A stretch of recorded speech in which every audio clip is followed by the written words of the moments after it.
안녕하세요. 옛이야기입니다. 옛이야기의 사연을 여러분들에게 읽어드릴 DJ 유진입니다. 구독과 좋아요 꼭 부탁드리며 오늘의 사연 바로 시작할게요. 안녕하세요. 저는 딸아이를 대학에 보내고 이제야 겨우 한시름 놓은 40대 여성입니다. 저는 돈 걱정이라고는 해본 적 없이 살아왔었어요. 상위 1% 자산가의 삶이었으니 당연한 일이었죠. 이렇게 당연하다고 생각했던 제 인생이 정상에서 바닥으로 떨어진 건 한순간이었어요. 제가 나락으로 떨어지자마자 주변 남자들과 주변 친구들에게 치욕스런 대접까지 받게 됐죠. 지금부터 롤러코스터 같은 제 인생 이야기를 해보려고 합니다. 저는 평범한 집안의 외동딸로 태어났어요. 그리고 저와 비슷한 평범한 집안의 외동아들인 남편을 만나 결혼하게 되었습니다. 저는 미대를 나왔고 남편은 디자인과 경영학을 복수 전공한 능력남이었어요. 남편은 저와 결혼 후 자신의 디자인 감각을 살려 사업체를 운영했는데 경영하는 능력이 아주 뛰어나서 하는 일마다 승승장구하게 됐죠. 그래서 저는 결혼의 시작점은 평범했지만 한 해 한 해 지날 때마다 쌓이는 재산은 어마어마했습니다. 돈이 모이기 시작하니 남편은 그 돈을 종잣돈 삼아 더 많은 돈을 벌어오더군요. 남편은 똑똑하고 계산에 능한 사람이었어요. 남편의 사업 수완 덕분에 저와 제 딸은 돈 걱정 없이 좋은 집에서 편하게 살았어요. 이때는 정말 제 인생의 한 치 앞도 몰랐고요. 그리고 제 인생이 뒤바뀐 사건은 제가 그녀들과 함께 한가로운 오후를 보내고 있을 때였습니다. 제가 만나는 그녀들은 저와 비슷한 수준의 삶을 사는 여자들의 모임이었어요. 비슷한 또래 아이들을 키우며 남편이 벌어다주는 돈으로 당연하다는 듯 사치를 부리는 아줌마들의 모임이었죠. 상류층 부인들의 삶이란 시간과 돈을 쓰는 일이었어요. 쇼핑과 문화생활이 주된 관심사였고 그 중에서도 엄마들의 가장 큰 관심사는 뭐니 해도 아이들 교육 문제였어요. 이번에 수아가 콩쿠르에서 상 받았다며? 에휴, 자긴 너무 좋겠다. 그냥 수아가 열심히 해줘서 고맙지. 우리 경은이도 돈을 이렇게나 쏟아붓는데 어쩜 이렇게 상 하나를 못 타오는지 몰라. 진짜 속상해. 왜? 경은이도 잘하잖아. 잘하긴 뭘 잘해. 실적이 안 나오는데. 선생님을 바꾸던지 해야지 뭐. 아무튼 자기 축하해. 고마워. 언니 축하해요. 언니 그거 알아요? 언니가 내 롤모델인 거. 남편 능력 있지. 예쁜 수아는 첼로로 콩쿨마다 상 받지. 게다가 언니네는 인꼬부부잖아요. 너무 부러워요 정말. 고마워. 영재도 이번에 수학 올림피아드에서 금상 받았다면서 그거야말로 정말 대단하지. 나도 축하해. 영재는 수학 말고는 그냥 다 그래요. 애가 잘하는 거 하나라도 있어서 다행이죠.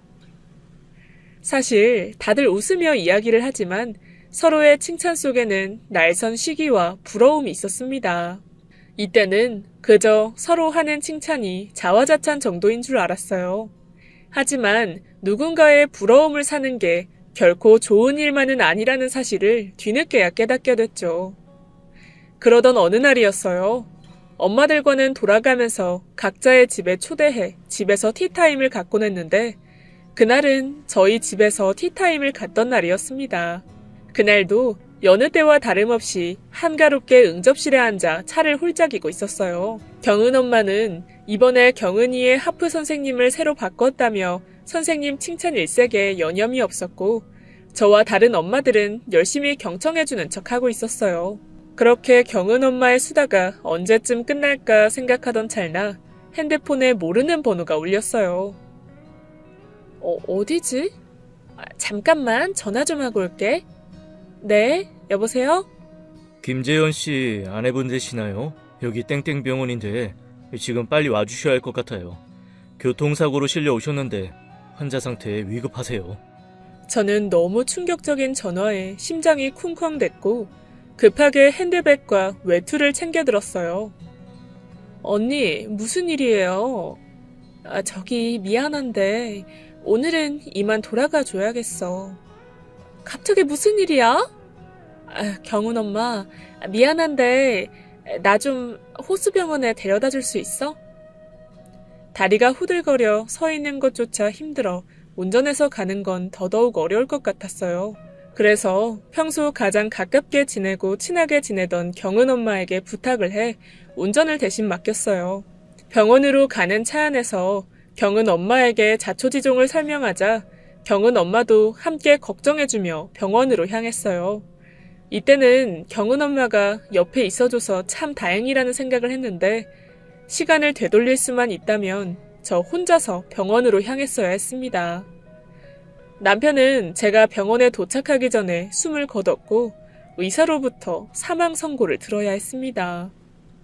충격과 슬픔에서 헤어나오기도 전에 또 다른 충격적인 이야기를 듣게 됐어요. 그곳에는 남편 말고도 또 다른 사망자가 있었습니다.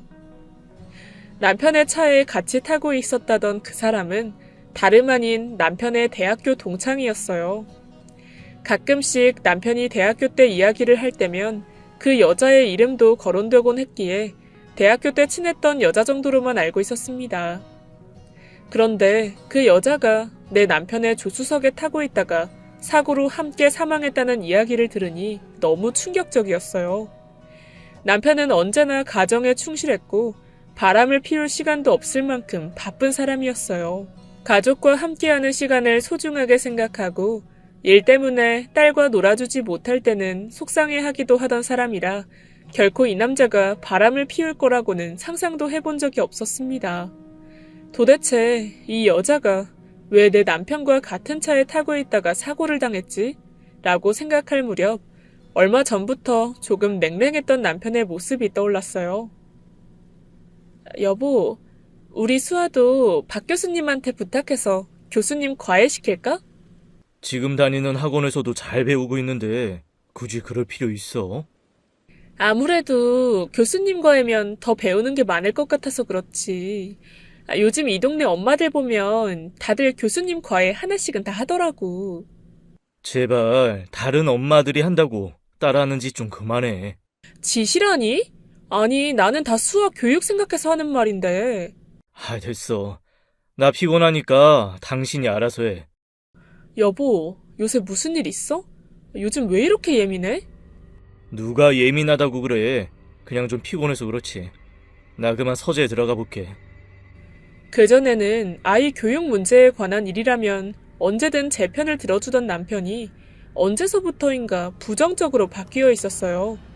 그리고 늘 서재에 들어가 컴퓨터를 붙잡고 있던가 아니면 아주 오래 전화통화를 하곤 했어요. 가끔은 누군가와 통화를 하는지 서재 문까지 걸어 잠그고 있곤 했습니다. 남편이 그럴 때면 중요한 전화라서 방해받고 싶지 않나 보다 생각했어요. 남편을 워낙 믿었으니까요. 다른 여자와 통화하며 바람을 피울 거라고는 단 한 번도 생각해 본 적이 없었죠. 과거의 일을 떠올리며 멍하게 있을 그때 경은 엄마의 말소리가 들려왔어요. 아니 근데 그 여잔 누군데 수아 아빠랑 같은 차에 타고 있었대? 수아 아빠가 바람 피웠을 리도 없고. 뭐? 바람? 경은 엄마 바람이라니. 수아 아빠 일밖에 모르는 사람이야. 경은 엄마 괜한 말로 사람들 오해하게 하지 않았으면 좋겠어. 오늘 보고 들은 일은 비밀로 해줘. 아니 내가 어디 가서 이런 걸 얘기해. 남 일도 아니고 자기 일인데. 나 입 무거워. 걱정하지 마. 그나저나 상시빈 클 텐데 힘든 일 있으면 얘기해. 도와줄 일 있으면 내가 도와줄게. 고마워. 내 부탁 꼭 좀 지켜줘. 부탁 좀 할게. 그렇게 경은 엄마의 입단속을 시켜놓고 남편의 장례식을 치르게 되었어요. 함께 부부 동반으로 모임을 하던 친구들이 방문을 해 저를 위로해 주더군요. 눈물까지 흘려주며 제 앞에서 함께 슬퍼해 주던 이들의 모습에 조금의 위로를 받았습니다. 하지만 나중이 되어서야 그 중에 누군가는 가식이었다는 사실을 알게 되었죠. 시간이 어떻게 흘렀는지도 모르게 3일이 지났고 저와 딸은 아주 힘든 시간을 보내게 됐습니다. 딸아이도 갑작스런 사고 소식에 3일 내내 눈물을 흘리더군요. 남편의 장례식이 끝난 후에도 슬픔은 전혀 가시질 않았습니다. 충격과 슬픔, 그리고 그리움으로 하루하루를 보내게 되었어요. 그러던 어느 날 문득 남편의 자동차 안 블랙박스가 떠올랐어요. 저는 남편의 차로 가보았죠. 사실 사고 후 경찰 쪽에서 먼저 블랙박스를 확인하고 갔는데 메모리 카드가 없어서 아무것도 조사하지 못했다고 했었거든요. 그래도 혹시나 하는 마음에 다시 확인해 보려고 한 거였죠. 경찰들 말대로 블랙박스에 메모리 카드는 안 꽂혀 있었고 어디에도 보이지 않았어요. 그걸 보니 그동안 남편을 믿어왔던 제 자신을 의심하게 되더군요. 혹시 다른 여자를 차에 태우기 위해서 일부러 메모리 카드를 빼놓은 건 아닐까 하는 생각이 들었어요. 하지만 제가 달리 사실을 확인할 방법은 전혀 없었습니다. 시간이 지나면서 괜한 오해를 하지 말자 싶어 더 이상 생각하지 않으려고 애를 썼어요. 가끔씩 그 여자와 함께 있던 남편을 생각하면 울화가 치밀어 오르기도 했지만요. 남편이 하늘로 간 이후에는 상속이라는 절차가 남았더군요.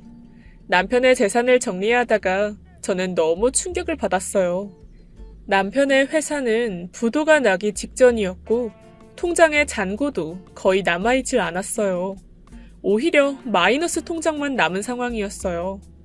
그래도 부동산은 좀 있으니 괜찮겠거니 했는데 임대료 수익이 들어오던 부동산도 하나도 남아있질 않았습니다.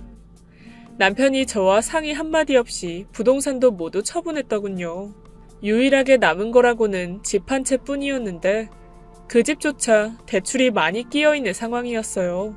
분명히 빚 없이 살고 있다고 생각했는데 남편이 죽기 1년 정도 전쯤에 집 담보대출을 거의 최대 한도로 받아놓은 상태였어요. 그동안 계산에 능한 남편이 집안 재산 관리며 돈 관리를 모두 해오던 터라 저는 이런 사실을 전혀 알지 못했어요. 남편이 말 한마디 언급도 없었기에 저는 너무 충격을 받았죠. 딸아이와 둘이 살기에 부족하진 않을 거라 너무도 당연히 생각했는데 남편의 재정 상태는 말이 아니었어요. 남편의 49제가 끝나고 며칠이 지나 남편 회사는 부도가 나고 말았습니다. 저는 상속을 받고 집을 팔아 남편의 부채를 정리했어요. 그러고 나니 작은 집을 전세로 구할 돈은 남더군요. 저는 딸아이와 함께 눈물겨운 이사를 해야 했어요. 정말 먹고 살기가 막막해졌습니다. 일을 구해야겠다는 일념 하나로 미술학원을 전전했어요. 제가 당장 할 줄 아는 일이라고는 어린 아이들을 대상으로 미술 지도를 하는 것이었죠. 다행히 일은 쉽게 구해졌고 이전 생활비에 비하면 턱없이 작은 돈이지만 당장의 생활을 하는 데는 문제가 없었어요. 학원비는 6개월 차를 미리 낸 덕분에 다행히 딸아이는 계속 첼로 학원에 다닐 수가 있었습니다. 그나마 천만다행이라는 생각이 들었어요. 하지만 그 6개월이라는 시간은 무척이나 빨리 지나갔습니다. 제 벌이로는 딸아이의 학원비를 대는 건 어려운 일이었어요. 하지만 자식 교육만큼은 끝까지 시켜주고 싶은 마음에 24시 감자탕집에서 새벽에 식당 일을 해가며 돈을 더 벌어왔습니다. 일하는 시간이 많다 보니 잠자는 시간도 부족했고 딸아이를 챙기기는 더욱 힘들어졌어요. 정말 하루하루를 간신히 살아냈습니다. 그러던 어느 날 딸아이가 저에게 말을 걸더군요. 엄마, 나 학원 그만둬야 되는 거 아니야? 그게 무슨 소리야? 학원을 왜 그만둬? 학원비가 한두 푼이야? 나 차라리 지금부터라도 첼로 그만두고 그냥 공부할래. 첼로를 왜 그만둬? 너 제정신이야? 넌 그런 거 걱정하지 말고 열심히 배우고 연습이나 해. 딸아이까지 돈 걱정을 하는 모습을 보니까 가슴이 너무 아팠어요. 저는 생활비를 다 충당하려고 제가 가지고 있던 보석들을 정리해봤어요. 결혼할 때 받았던 다이아 예물 세트와 그동안 소장하려고 사모았던 보석들을 모두 들고 청담동의 한 샵으로 향했어요. 그곳은 평소 제가 거래하던 귀금속 전문점이었어요. 보석을 모두 팔려고 하자 주얼리샵 사장님이 놀라더군요. 평소 안면을 트고 지낸 사이라 더 놀란 듯 싶었어요. 저는 어쩔 수 없이 제 사정 이야기를 하게 되었죠. 그러자 사장님은 저에게 주얼리샵에서 일해보지 않겠냐고 제안해 주더라고요.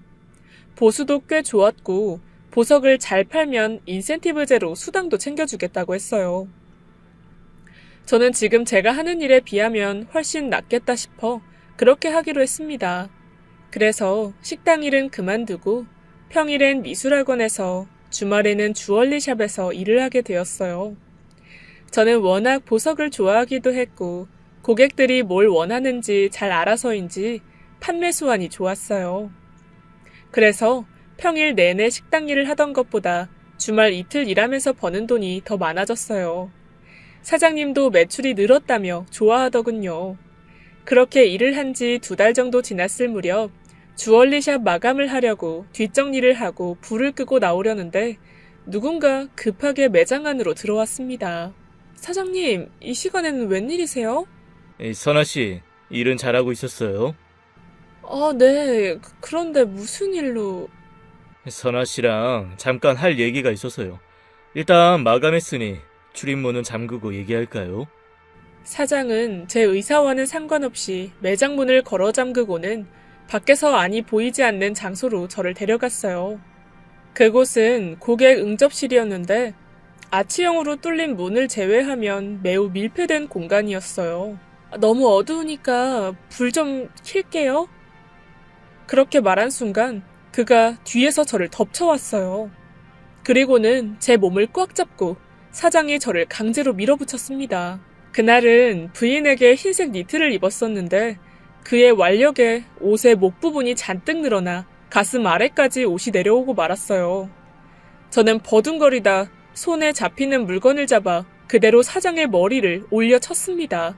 사장은 으악 소리를 내며 머리를 쥐어잡고 저에게서 떨어졌고 저는 그 틈에 매장 밖으로 도망쳐 나올 수 있었어요.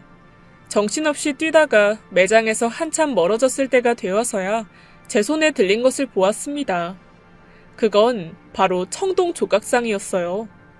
저는 청동 조각상에 묻은 피를 보고는 화들짝 놀라 길거리에 놓인 쓰레기 봉지 안에 던져버리고 집으로 돌아왔습니다. 내가 어쩌다가 이런 대접을 받고 있는 건지 너무나 서러웠어요. 날 두고 떠난 남편이 원망스러울 지경이었습니다. 집에 돌아와 놀란 가슴을 진정시키고 나니 앞으로의 일이 걱정됐어요. 혹시 너무 세게 때려서 잘못된 건 아닐까? 라는 생각부터 지금까지 일한 돈은 어떻게 받지? 라는 현실적인 생각까지 들었습니다. 경찰에 신고할까라는 생각도 했는데 같이 모임을 했던 지인들이 떠올랐어요. 아무래도 사건 조사가 들어가면 소문이 날 테고 제가 그런 일을 겪었다는 걸 다른 지인들이 안다는 게 너무나 창피했습니다. 그래서 그냥 아무 일도 없었던 것처럼 그냥 이 일이 지나가 버렸으면 좋겠다고 생각했어요. 다만 그 사장이 폭행죄로 저를 고소하면 그땐 저도 맞고소를 해야겠다는 마음을 먹고 있었죠. 그리고 다음 주 토요일이 돌아오기 전에 그 사장으로부터 문자로 연락이 왔어요. 이번 달까지 일한 돈과 함께 해고 통지를 알려주는 문자더군요. 저는 오히려 잘 됐다는 생각으로 그 일은 잊기로 했습니다. 그로부터 몇 달 후 친구들과의 모임에 나가게 됐어요. 오랜만에 친구들을 만나 기분 전환도 좀 할 겸 나가게 된 거였죠. 처음에는 나름 즐거운 대화를 나누며 분위기가 좋았습니다. 하지만 제가 화장실을 갔다가 돌아왔을 때 제 눈치를 보며 입을 닫는 친구들과 제가 온 줄도 모르고 마냥 제 욕을 하던 사람을 보니 더 이상 그 자리에 있을 수가 없었어요. 선아 언니, 너무 안 됐어요. 솔직히 우리 중에 제일 잘 나갔었는데 지금은 행색도 초라하고 보기 좀 그렇네요. 가방이랑 옷까지 다 판 모양이더라고요. 그러게 말이야. 옷이 날개라는 말이 맞기는 맞네. 명품을 벗겨놓으니까 사람이 좀 초라해 보이네. 그럼 솔직히 우리랑 어울리기엔 좀 안 맞지 않아? 이참에 모임하는 사람들 정리도 좀 하는 게 어때? 선아 언니를 빼자고요? 그래, 우리 모임이 그냥 차나 마시자고 모이는 건 아니잖아. 애들 교육 문제 얘기도 하고 서로 윈윈하려고 정보 교류하는 모임인데 이제 이 세계에서 발 뺀 사람하고 계속 같이 어울리면 우리만 불편해져. 경은 엄마 생각은 어때? 하긴 뭐 그동안 수아가 콩쿨에서 상 좀 타온다고 은근 우리 딸 무시했었잖아. 난 상관없어. 저도요. 서로 도움되자고 모임 갖는 건데 영양가 없는 사람이랑 어울리면 시간 낭비긴 하죠. 선아 언니가 좀 안 듣기는 해도 어쩌겠어요. 모임의 취지가 그런 걸. 지금 무슨 소리들 하는 거야? 들었어?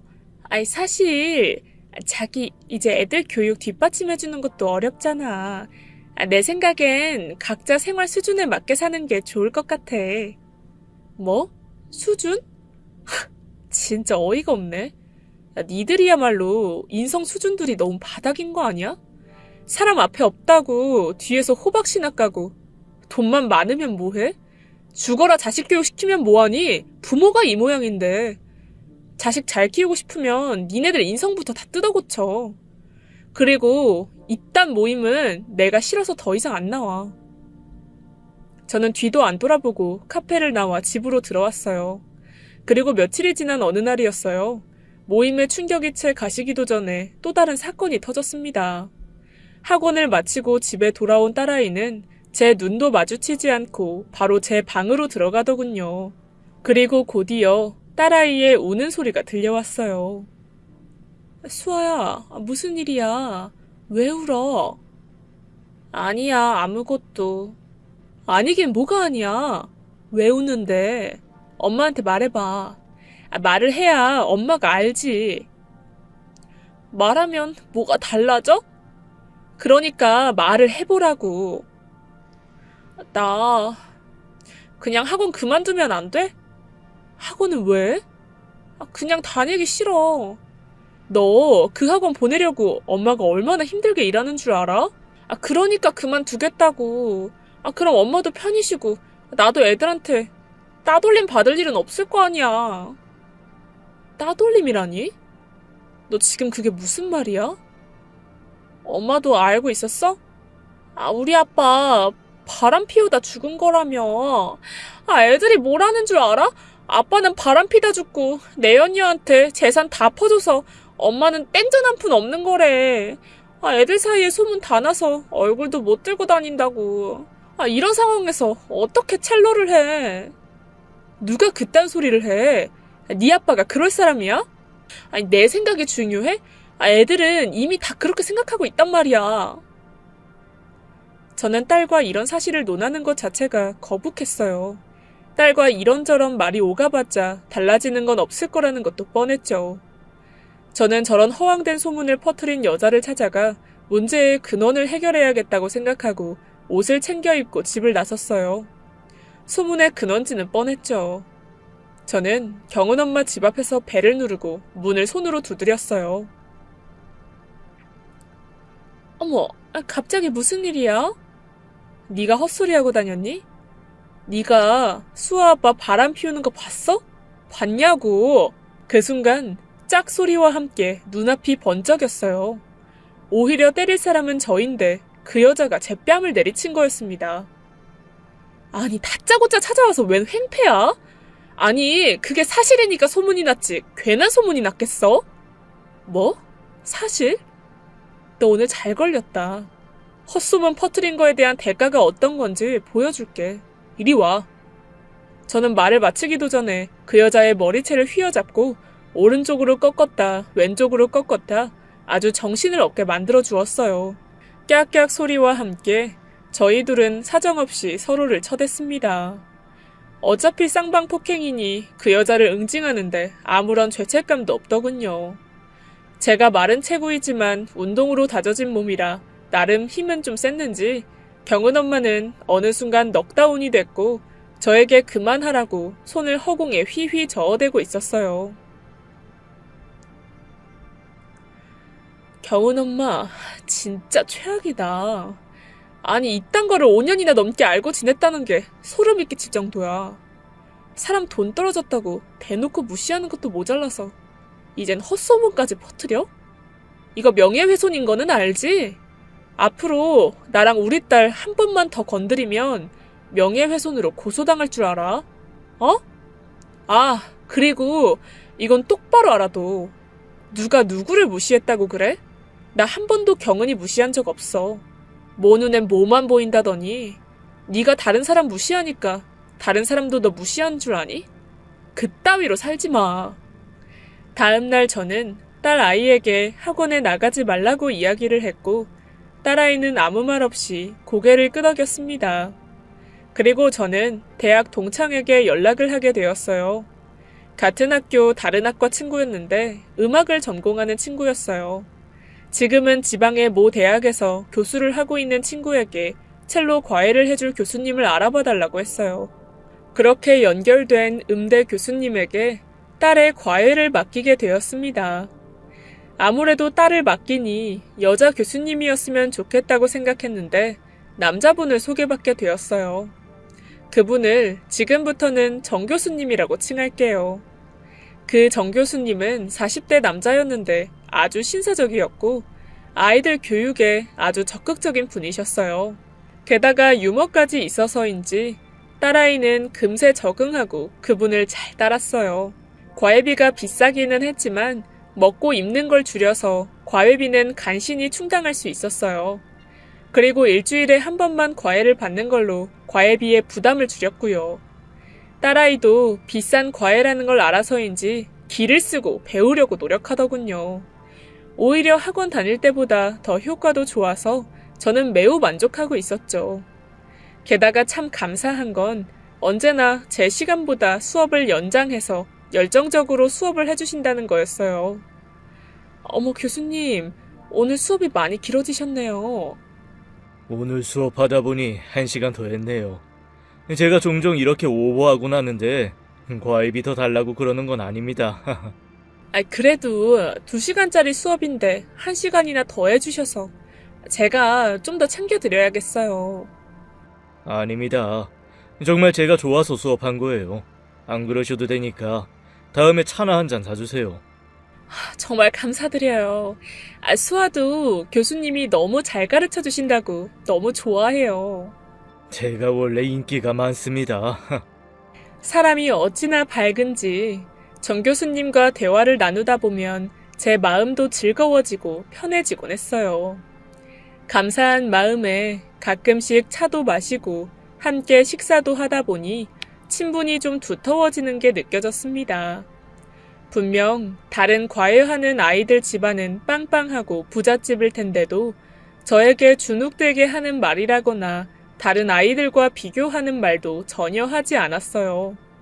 그래서 참 사람 됨됨이가 괜찮은 사람 같다는 생각이 들었죠.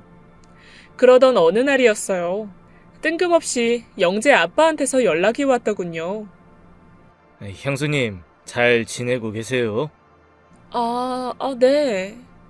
그런데 무슨 일로? 전화로 하기는 좀 그렇고 만나 뵙고 얘기하고 싶은데. 그냥 전화로 얘기하세요. 전해드릴 것도 있고 해서요. 저는 영재 아빠의 갑작스런 전화에 얼떨결에 약속을 잡게 되어 나가게 되었어요. 영재 아빠가 약속 장소로 정한 곳은 호텔 아래에 있는 분위기 좋은 레스토랑이었습니다. 무슨 일이냐는 물음에는 뜸을 들이고 답을 안 해주면서 밥부터 먹자고 하더군요. 어색하게 단둘이 마주 앉아 스테이크를 썰고 있자니 그 자리가 너무나도 불편했어요. 밥을 어느 정도 먹은 후에야 본론을 이야기했어요. 그가 봉투를 하나 내밀었습니다. 그걸 제 손에 쥐어주며 제 손을 꼭 잡더군요. 이게 뭐예요? 사실 형님 그렇게 되시고 제가 형수님 챙겼어야 했는데 너무 늦게 찾아뵈었네요. 그동안 혼자서 수아 키우시느라 고생 많으셨죠? 네, 사는 게 전 같지는 않아요. 이건 형수님께 작은 도움이 돼드리고 싶어서 제가 준비한 작은 성의예요. 수아 교육비도 만만치 않을 텐데 이걸로 보태 쓰세요. 영재 아빠가 나한테 이런 걸 왜 줘요? 저는 봉투를 다시 영재 아빠 앞으로 밀며 거절 의사를 내비쳤어요. 그러자 영재 아빠는 제 손을 더 꽉 잡으며 얘기하더군요. 앞으로 제가 형수님께 힘이 되어드리고 싶어서 그래요. 아니요. 저 그 정도로 궁하지는 않아요. 지금 일도 하고 있고요. 제가 마음이 아파서 그래요. 제가 형수님 좋아하니까 마음이 아프다고요. 형수님 너무 아름다우셔서 저 형수님한테 욕심나요. 그러면서 영재 아빠가 제 손을 끌어다가 입을 맞추더라고요. 저는 너무 놀라 손을 뿌리치고는 앞에 있던 물잔의 물을 그 남자 얼굴에 들이부어 버렸어요. 어디서 수작이야?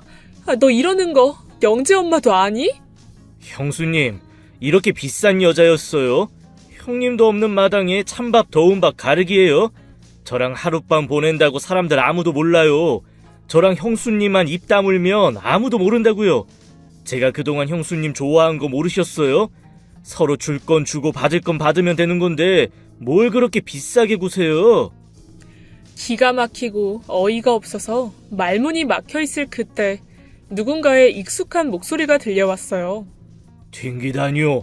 누가 봐도 엄연히 싫다고 강하게 얘기하고 있잖아요. 그쪽이야말로 지금 뭐 하는 짓입니까? 싫다는 사람한테 이러는 거 성희롱이에요. 이 사람 혹시 신고하실 거면 제가 얼마든지 증언해드리겠습니다. 뭐 신고? 제3자는 빠지시죠. 뭘 안다고 껴들어요. 본의 아니게 처음부터 끝까지 얘기 다 들어서 알 거는 다 압니다. 여자분 신고하시겠어요? 정 교수는 저를 모르는 사람처럼 대하며 제 편을 들어주고 있었어요. 저는 그렇게 해주면 고맙겠다며 맞장구를 쳤습니다. 그제야 영재 아빠는 자리를 털고 일어나더군요. 영재 아빠가 떠난 후 저는 정 교수와 잠시 이야기를 나누게 되었어요. 수아 어머니 괜찮으세요? 네, 좀 놀라기는 했는데 괜찮아요. 그런데 여긴 어쩐 일로? 사실 오늘 여기서 미팅이 있어서 들렸다가 집에 들어가는 길에 수아 어머니가 보이셔서 잠깐 뒷자리에 앉아 있었어요. 뒷자리예요? 네, 제가 엿들으려고 그런 건 아니고 어쩌다 보니 분위기가 심각해 보여서 잠깐 실례했네요. 기분 나쁘셨다면 죄송합니다. 아니에요.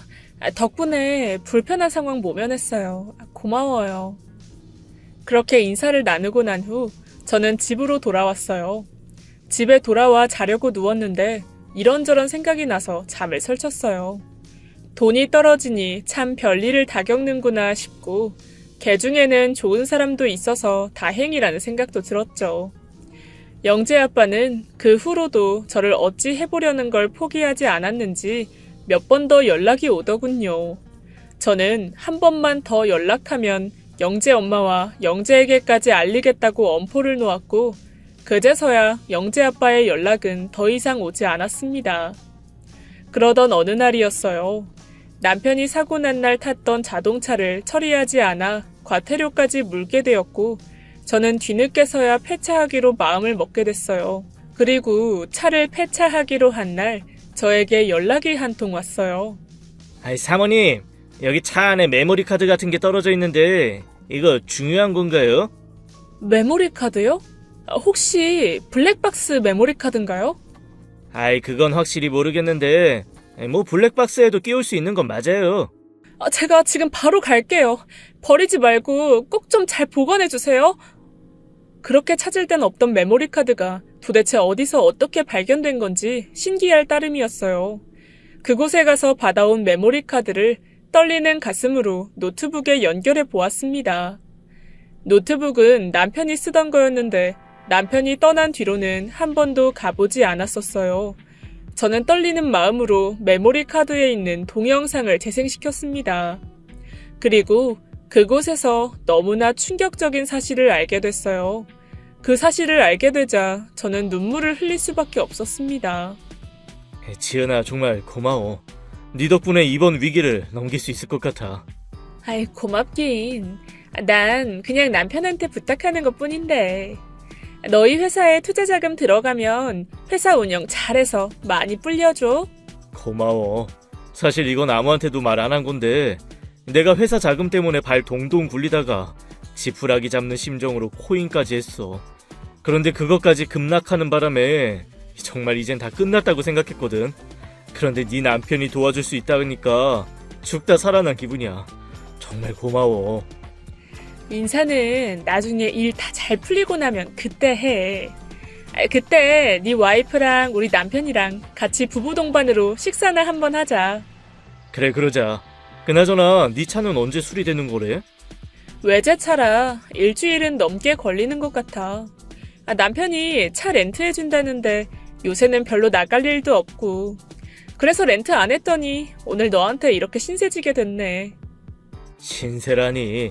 내 은인인데 내가 당연히 모셔다 드려야지. 5번은 아무튼 너무 걱정하지 말고 기다려. 우리 남편이 너한테 곧 연락할 거야.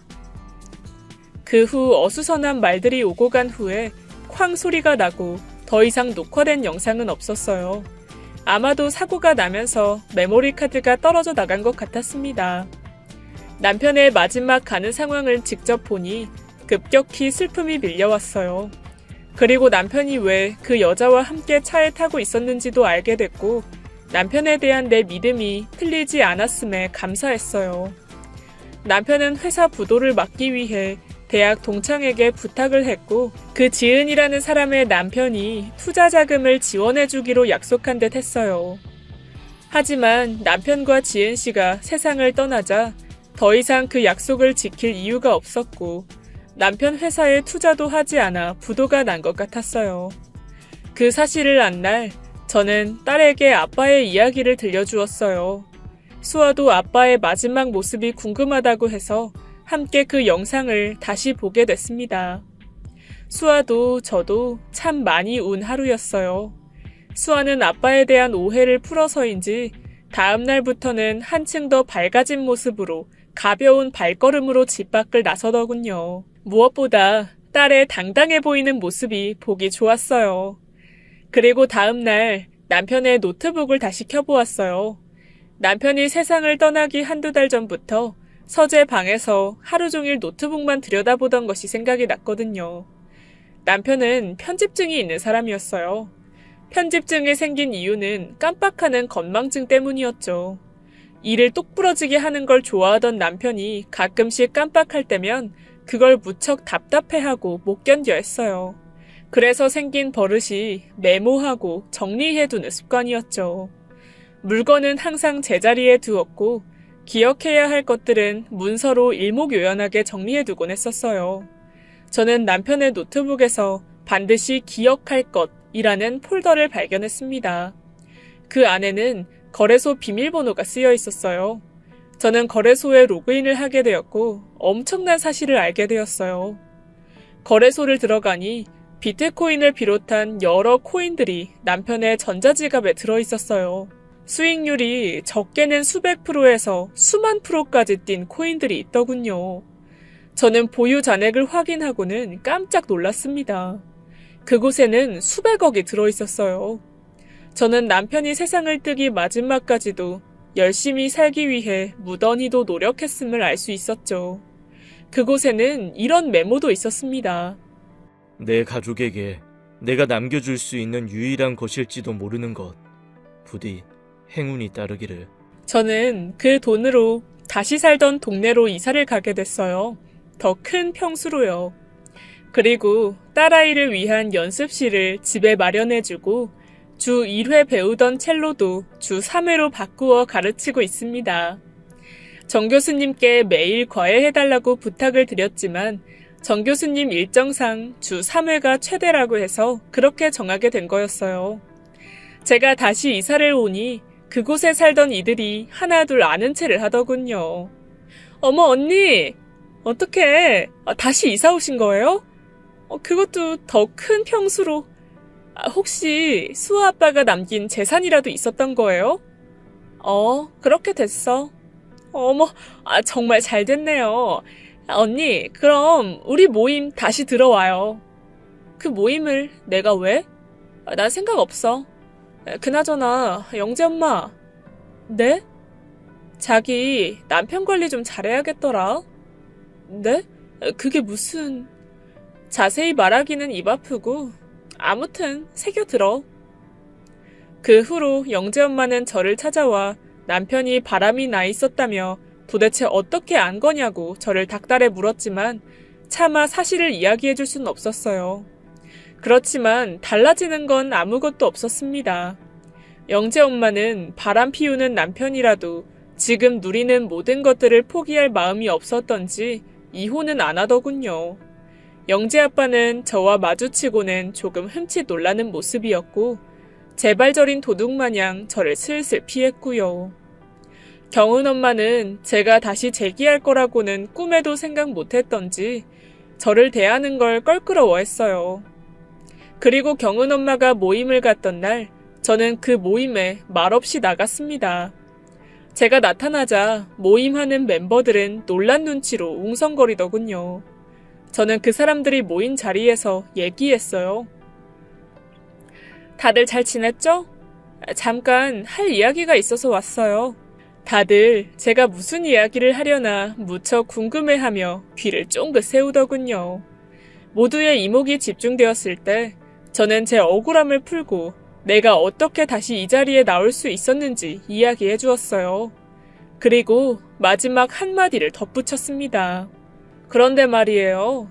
사실 확인도 안 된 이야기를 사실인 것 마냥 얘기하고 다니는 사람이 있던데 그런 사람이 하는 말을 믿고 아이들 교육 얘기를 나누실 수 있으시겠어요? 저라면 이 모임에서 당장 그런 사람부터 제명시키고 새로운 멤버를 드릴 것 같네요. 더 좋은 정보를 갖고 믿을 수 있는 사람으로요. 그 후 경은 엄마는 그 모임에서 제외됐고 저는 그 모임에 초대를 받게 됐어요. 저는 일부러 보란듯이 경은 엄마 앞에서 그 모임에 참석했고 그렇게 몇 달 그들과 어울려주다가 제 발로 다시 나오게 되었어요.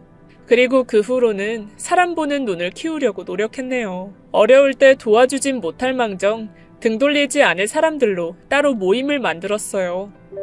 저는 1년 반 만에 재기를 해서 다시 원래 자리보다 더 좋은 자리로 돌아왔지만 이 모든 게 운이라는 생각이 듭니다. 그리고 남편이 남겨준 특별한 유산 덕이라고 생각해요.